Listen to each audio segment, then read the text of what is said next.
सहेली सुनीता के साथ बैठी हुई थी। अरे बहन, राजू के पिताजी के एक्सीडेंट के बाद मैंने राजू को अकेले पाला है।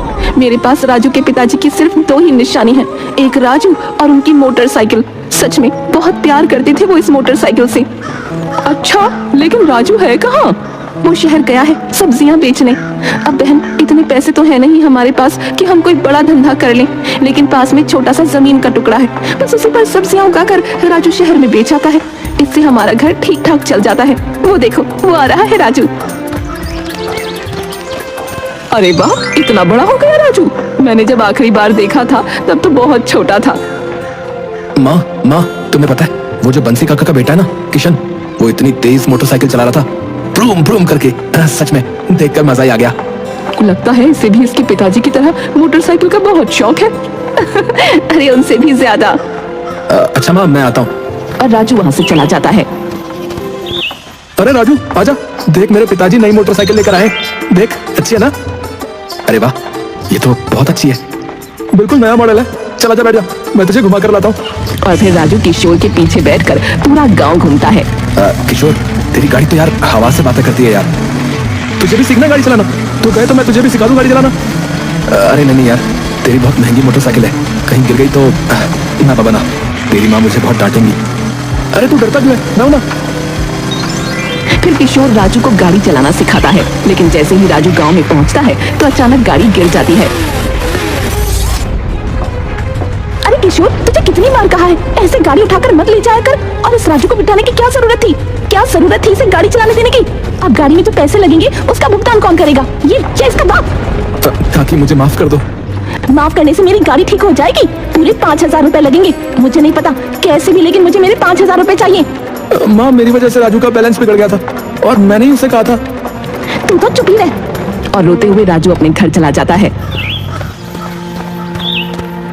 अरे राजू, क्या हुआ? तू रो क्यों रहा है? माँ, वो आज।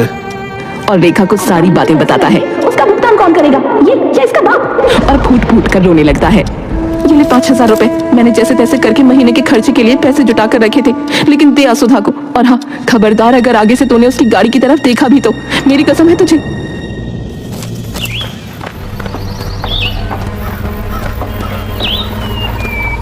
ये लो काकी, 5000 रुपए।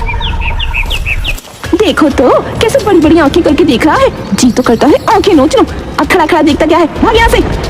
रुक जरा, गाड़ी तो तूने गिरा दी, पैसे भी लौटा दिए, अब ये ले कपड़ा और साफ कर इस गाड़ी को।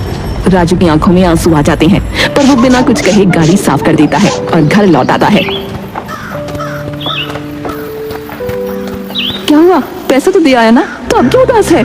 अपनी माँ से कुछ नहीं कहता और चुपचाप सब्जियां उठाकर शहर ले जाता है। आज तो पूरे महीने के पैसे खत्म हो गए, लेकिन अब क्या करेंगे? माँ को क्या खिलाऊंगा और घर कैसे चलेगा? अगर मेरे पास मोटरसाइकिल होती तो मैं बहुत सारी सब्जियों को एक ही दिन में बेच आता, लेकिन अब हर रोज सब्जियां बेचने जाना पड़ेगा और अब तो पैसे भी नहीं बचे। सोचते हुए शहर में सब्जियां बेच आता है। आते वक्त 180, 190, 200। अरे इतनी सब्जी के सिर्फ 200 ही रुपए मिले, पर कोई बात नहीं, जैसे तैसे कुछ ना कुछ कर ही लेंगे। वैसे भी सारी गलती मेरी है, जब मुझे गाड़ी चलानी आती नहीं थी तो मैंने भी न जाने क्यों उस किशोर की गाड़ी ली। बेफालतू में बेइज्जती हो गई और ऊपर से उसे पैसे भी देने पड़ गए। अब से मैं कभी भी किसी की गाड़ी नहीं चलाऊंगा। रेखा उदास बैठी हुई थी। माँ, मुझे क्षमा कर दो, मेरी वजह से तुम्हें घर के सारे पैसे सुधा काकी को देने पड़े। नहीं, मैं इसलिए उदास नहीं हूँ। मैं उदास इसलिए हूँ क्योंकि उसने तुझे कितनी खरी खोटी सुनाई। जी तो करता है कि मैं अभी के अभी जाकर उसका मुंह तोड़ दूं। उसने ऐसा कैसे इतना सुनाया आज तुझे? लेकिन माँ, थोड़ी गलती तो मेरी भी थी ना। मुझे गाड़ी चलानी नहीं आती थी, फिर भी मैंने किशोर के कहने पर गाड़ी चलाई। अब से मैं किसी की गाड़ी को हाथ नहीं लगाऊंगा, सच्ची माँ। पर माँ, कितना अच्छा होता ना अगर हमारे पास भी गाड़ी होती।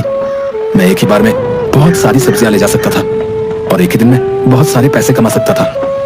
अरे माँ, लेकिन वो पिताजी वाली गाड़ी वो तो है ना, क्यों ना मैं उसे ठीक करके रोज उसी से आया जाया करूँ माँ। तू भी ना एक नंबर का बुद्धू है, बुद्धू।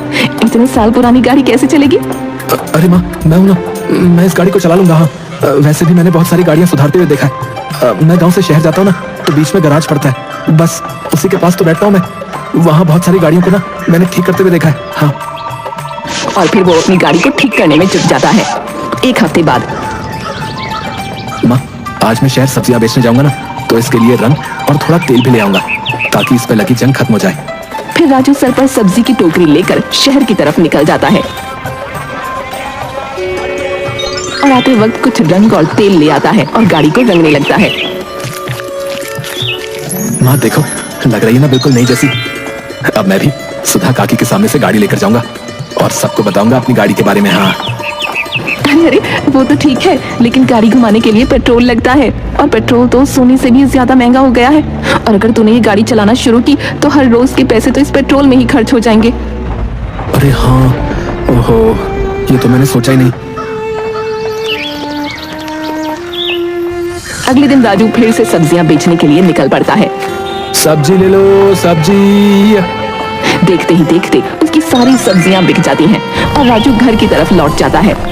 अरे आज तो मेरी सारी सब्जियां इतनी जल्दी बिक गई हैं, लेकिन आज ये मौसम को क्या हुआ? ऐसा लगता है कि जैसे बारिश होने वाली है। चल राजू चल, जल्दी जल्दी घर चल। वैसे अगर मेरे पास गाड़ी होती तो मैं इतनी देर में तो कब का घर भी पहुंच चुका होता। ये सोचते हुए राजू घर की तरफ चलता है, लेकिन अचानक ही जोरदार बारिश शुरू हो जाती है। राजू खुद को बचाने के लिए पेड़ के नीचे चला जाता है। तभी उसे ओम की आवाज आती है।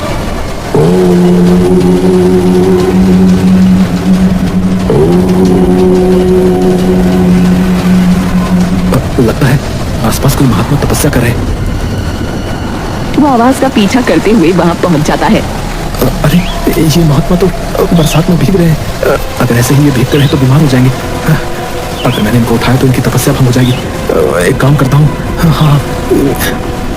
फिर वो आसपास से केले के पत्ते तोड़कर कुछ लकड़ियां तोड़कर उनके ऊपर एक छत बना लेता है, जिस वजह से महात्मा पानी से बच जाते हैं। पर राजू पूरा भीग जाता है और छींकने लगता है।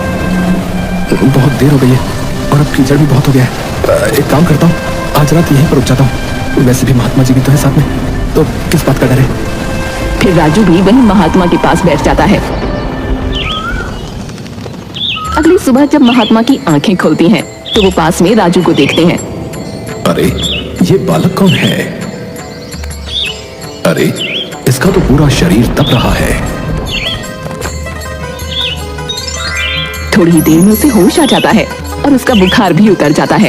राजू महात्मा को सारी बातें बताता है। अच्छा, तो तुम सब्जियां बेचते हो? हाँ बाबा, लेकिन आपको पता है मैंने अपने पिताजी की मोटरसाइकिल जो बहुत पुरानी थी अपने आप से ही सही किया है और उस पर अच्छा वाला रंग भी किया है।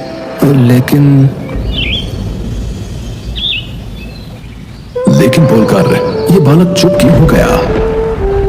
अच्छा, ये लो, ये जादुई पाउडर है। इसे अगर तुम पानी में मिलाओगे तो तुम्हारी गाड़ी पानी से भी चलेगी। क्या क्या सच में बाबा? आपने ना मेरे मन की बात जान ली बाबा। धन्यवाद बाबा। राजू महात्मा के आगे हाथ जोड़कर वहां से निकल जाता है। अरे कहाँ रह गया था तू? मैं कितनी परेशान हो रही थी तेरे लिए। राजू रेखा को सारी बातें बताता है। क्या सच में ऐसा हो सकता है कि ये पाउडर डालकर पानी से गाड़ी चल सकती है? हाँ माँ, महात्मा जी ने तो यही कहा था। राजू उस पाउडर को पानी में डालकर गाड़ी में डाल देता है और गाड़ी को चालू करता है। वो सच में चालू हो जाती है। रेखा और राजू दोनों एक दूसरे की तरफ देखकर खुश हो जाते हैं। अच्छा हुआ कि मैंने उस दिन किशोर से गाड़ी चलाना सीख लिया था। मैं आज इसे पूरे गांव में घुमाऊंगा। हाँ। और गाड़ी लेकर गांव घूमता है और सबको देखकर जोर जोर से हॉर्न बजाता है। अरे ये राजू गाड़ी कब ले आया? अरे उसकी बाप की वो पुरानी खटारा गाड़ी थी ना, बस उसी को सुधार के लेके आया है। उन दोनों से कुछ ही दूरी पर किशोर खड़ा हुआ था। अरे वाह राजू, ये तो काका की गाड़ी है ना? हाँ, मैंने उसे सुधार लिया। तभी कमल और श्याम दोनों उनके पास पहुंच जाते हैं। वो तो सब ठीक है, पर एक बात हजम नहीं हुई। पेट्रोल इतना महंगा है कि या तो तू घर चला ले या गाड़ी। हाँ, बात तो तूने ठीक कही कमल। वैसे भी 1-2 दिन का भूत है, उतर जाएगा। अरे किशोर, तुमने मुझे अपनी गाड़ी पर बैठाया था ना? चल आजा, मैं तुझे घुमाता हूँ। वैसे उस दिन मेरी माँ ने तुझे बहुत खरी खोटी सुना दी थी, उसके लिए मुझे माफ कर दे यार। अरे कोई बात नहीं। वैसे कमल कह तो ठीक ही रहा था, पेट्रोल इतना महंगा है कि तू घर चला ले या गाड़ी। फिर राजू से सारी बातें बताता है। घूमते घूमते दोनों जंगल की तरफ जाते हैं। राजू रुक रुक रुक, ये देख बंसी काका। अरे काका क्या हुआ? हाँ देखो, ये गाड़ी जो है अपने आप बंद हो गई है। जरा बेटा देखना कि इसमें क्या हुआ है। काका इसमें तो पेट्रोल खत्म हो गया। अरे राम राम राम राम, यहाँ तो दूर दूर तक फिर पेट्रोल पंप भी नहीं है। अब मैं पेट्रोल कहाँ से लाऊंगा बेटा? काका फिक्र मत करो, मैं कुछ करता हूँ। वैसे काका क्या आपके पास पानी होगा? पानी? हाँ हाँ बेटा, पानी तो है। वो क्या है ना, यहाँ से शहर जाने में बहुत देर लगती है, इसलिए मैं हमेशा अपने पास पानी रखता हूँ। हाँ ये लो। और पानी राजू को दे देता है। राजू इसमें थोड़ा सा पाउडर मिलाकर बंसी की गाड़ी में डाल देता है। काका आप गाड़ी चलाओ। अरे क्या बात करते हो बेटा, भला पानी से भी कहीं कोई गाड़ी चलती है भला? है? अरे काका चला कर तो देखो। चलो भाई चला कर देखते हैं। अरे ये तो सच में चालू हो गई है। अगले दिन नुक्कड़ पर। अरे हाँ हाँ सच में भैया, अरे मैंने अपनी आंखों से देखा है। उसने पानी में जो है कुछ पाउडर मिलाया तो मेरी गाड़ी चालू हो गई। अरे वाह, तो फिर तो मैं भी राजू के पास जाकर पानी से पेट्रोल बनवाऊंगा। हाँ हाँ हम भी राजू के पास जाकर पानी से पेट्रोल बनवाएंगे। हाँ हाँ फिर तो हम भी राजू के पास जाकर पानी से पेट्रोल बनवाएंगे। हाँ हाँ हम भी जाएंगे राजू के पास।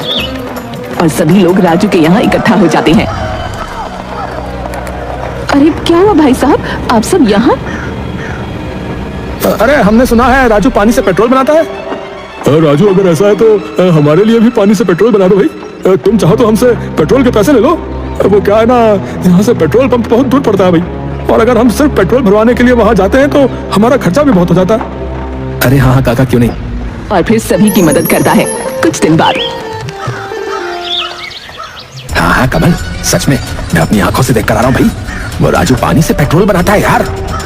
अच्छा तो आजकल ये इसीलिए इतना इतरा कर चलता है।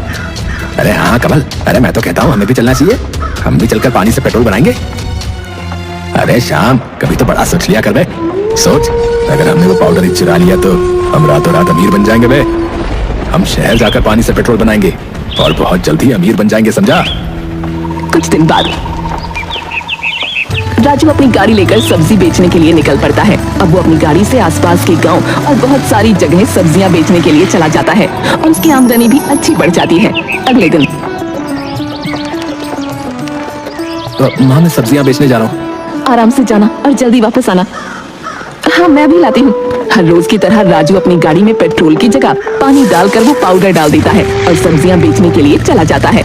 और रेखा वो पाउडर घर में कहीं रख देती है और ये सब कमल और श्याम देख लेते हैं। रेखा पाउडर को रखकर पानी भरने चली जाती है। ओए श्याम, ये बहुत ही सही मौका है, चल हम वो पाउडर चुराकर अपनी गाड़ी को पानी से चलाएंगे, चल, और शहर में भी बेचेंगे और फिर बहुत अमीर बन जाएंगे, समझा? हाँ हाँ और नहीं तो क्या, ये भिखारी राजू अगर ये पानी से पेट्रोल बना सकता है तो हम भी तो बना सकते हैं। और दोनों खुश होकर वो पाउडर चुरा लेते हैं। कमल ले अब डाल अपनी गाड़ी में पानी। हाँ चल, और सुन ले तो ये पाउडर मिला, चल। कमल गाड़ी में पानी डाल देता है और वो पाउडर डालने लगता है। तब अचानक की गाड़ी में आग लग जाती है और दोनों के मुंह काले हो जाते हैं। किशोर राजू को सारी बात बताता है। अरे तू हंस क्यों रहा है? मुझे तो लगता है कि उन दोनों ने तेरा वो जादुई पाउडर चुरा लिया है, तभी तो पानी से गाड़ी चलाने की सोच रहे थे वो दोनों। और वैसे भी कुछ दिन से वो हमारे आसपास ही मंडरा रहे थे। अरे मुझे पहले से इनके इरादों पर शक था, क्योंकि ये बहुत दिनों से मेरा पीछा कर रहे हैं, इसलिए मैंने एक पुड़िया में दूसरा पाउडर बांध कर रख दिया था, जिसे पानी में डालते ही आग लग जाती है। और देखो उन दोनों को अपने किए का फल मिल गया है। अच्छा ये तो बिल्कुल सही किया तुमने, इसीलिए तो कहते हैं बुरे काम का बुरा नतीजा।